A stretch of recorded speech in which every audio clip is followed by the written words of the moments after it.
Hello everybody, welcome back to my channel. My name is Maureen O'Connor from Quilters Heaven in Northbrook, Illinois, and I am the Opinionated Quilter. Today's episode, number 87, is Make a Christmas Stocking in less than a half an hour. But before we get to that, let's get to my opinion. I'd like to show you this table runner that I don't know who made it and who bound it. But this is the binding that was on this table runner, and I just thought it was too bright. Not only that, as I looked at it, I thought the binding wasn't well put on. The corners didn't turn well.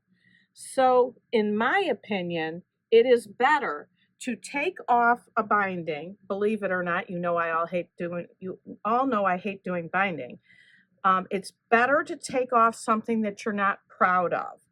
So what I did was I still had this backing fabric left. So I cut binding from that. And I have to tell you, I am so much more pleased with the turning of these corners than it was before.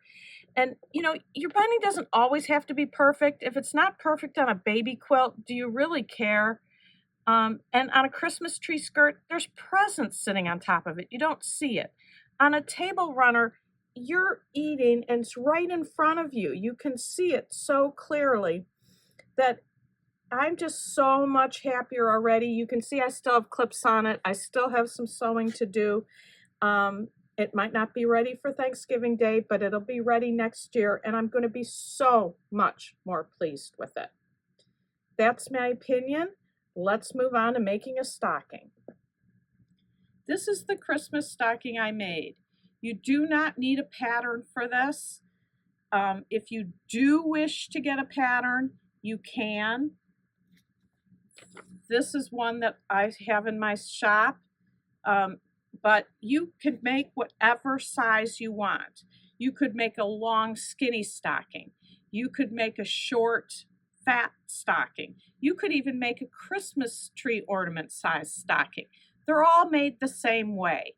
All you have to do is draw out on a piece of paper or template plastic the shape of a stocking that you want to have. So let's go down to the fabric and I'll show you how quick and easy this all is.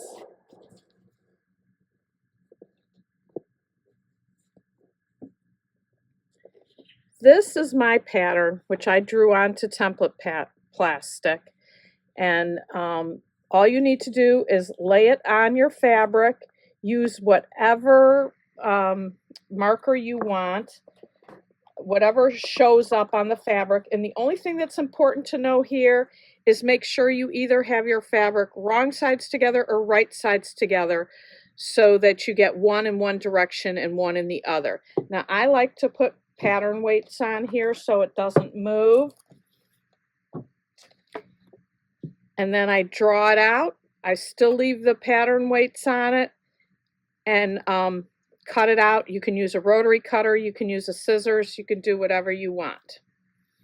Once you have your pieces cut out, oh, I missed one thing. You need to do this with both an outside and an inside lining. So you do this twice. Let me move this out of the way.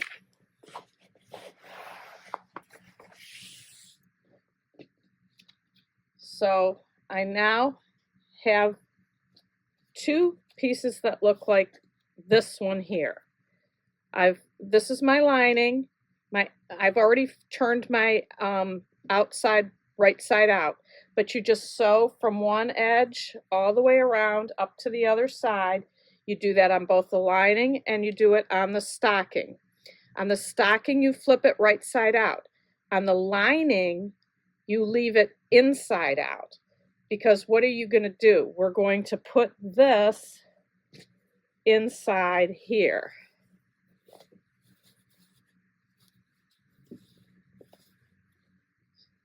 So when you get the lining in, you will see,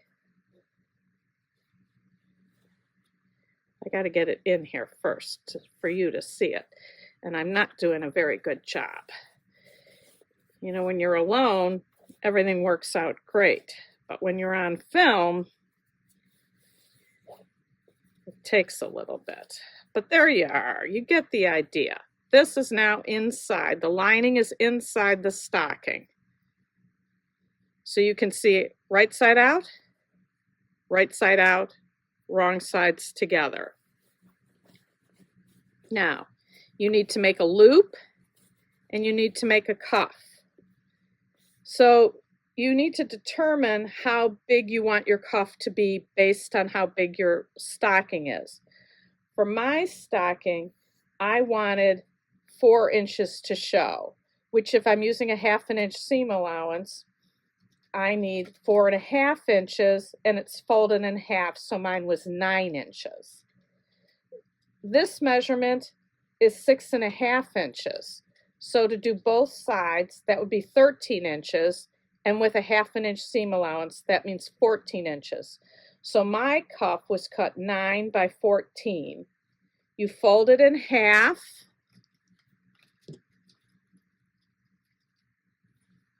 and then you sew it together. And again, I used a 1/2 inch seam allowance. The loop is exactly the same way that we made the loops for our tote bags, although this one I made even skinnier.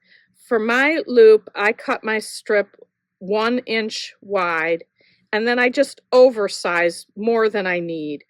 This one is 9 inches almost. You don't need that much. 6 is probably plenty, depending on how big your stocking is. If you're doing an ornament size, you'd need something way shorter. You can also use a ribbon. You could also crochet some cord. You can use whatever you want for the loop. But if you're going to make it, I press my 1.5 inches, and then I take 1/2, fold it up to the center, the other half fold it up to the center, and then fold it in half and stitch down. So you end up with a piece that looks like this. I sew 2 lines. You could sew 1 if you wanted. It doesn't matter. I just like 2 for decorative reasons. Then I take it and I sew across about how long I want the loop. Here I had way more than I needed. You could cut it off if you want, and I probably will. So now, to finish up, all you have to do is put your cuff on the inside so that the raw edges here meet the raw edges here, and your loop needs to be in here also. So yes, you'd need to cut this off before you sewed. So some people go ahead and baste this in first before they do the sew around. I just put mine in, pinned it. You put this inside, and again, raw edge to raw edge. And I would take care, I wouldn't go to the sewing machine with it looking like this. I would go ahead and pin around, go to the sewing machine, and again, a 1/2 inch seam allowance all the way around, catching both sides of the cuff, the lining, the outside, all even. So once you sew this, what you end up with is, I'm going to take 1 second to show you here from the original one, which I have to flip back so you can see it. Give me 1 second.